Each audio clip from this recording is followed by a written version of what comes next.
Hi, I just watched District 9. I just want to point out immediately that this isn't a sci-fi film. And I think if you're going to watch this film as a sci-fi, then you're going to be misled, because the reality is that, yeah, there is one big action scene in this film.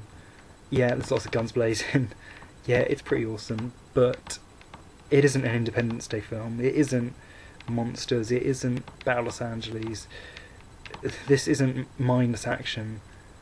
And the reality is that that's what makes this film great, because this film is based basically around refugee struggles.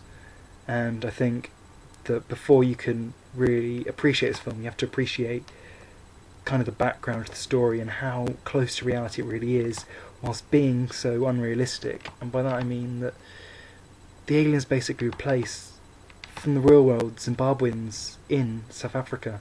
They've been shipped into these refugee camps and are forced to, or are treated like scum, and by the South Africans, because they're trying to escape from political unrest, and they can't leave because they've got nowhere to go. And it's the same with the alien ship. The alien ship is basically a metaphor. Broken alien ship is basically a metaphor for the broken government of Zimbabwe. I know that sounds really deep, but it really isn't meant to be. It's kind of, this film really isn't. If this film couldn't have been made if it was about Zimbabweans and South Africans, because obviously it just wouldn't get through, you know. And with aliens, it just sort of makes it something else. It's like 1984.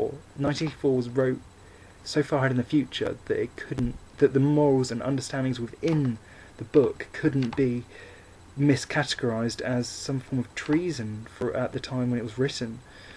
And I think, without comparing District 9 to something so ridiculously important in the pop culture, I say this film categorically understands and kind of creates a whole new subgenre to the monsters and aliens sort of action film, because it takes the alien side of the story, and that's something you haven't seen before, because a lot of people go to watch sci-fi films just to see aliens getting killed and action, but like Transformers 3, Transformers whatever, with Michael Bay basically. And I think this is the first real success of an art film that is so riveting to watch. Riveting sounds really old-fashioned, but it is a fantastic film, and honestly, it's in my top 10 now, and I would not regret watching it again. I could watch it over and over again, because the graphics are stunning for the budget. It's unbelievable. The setting is unbelievable.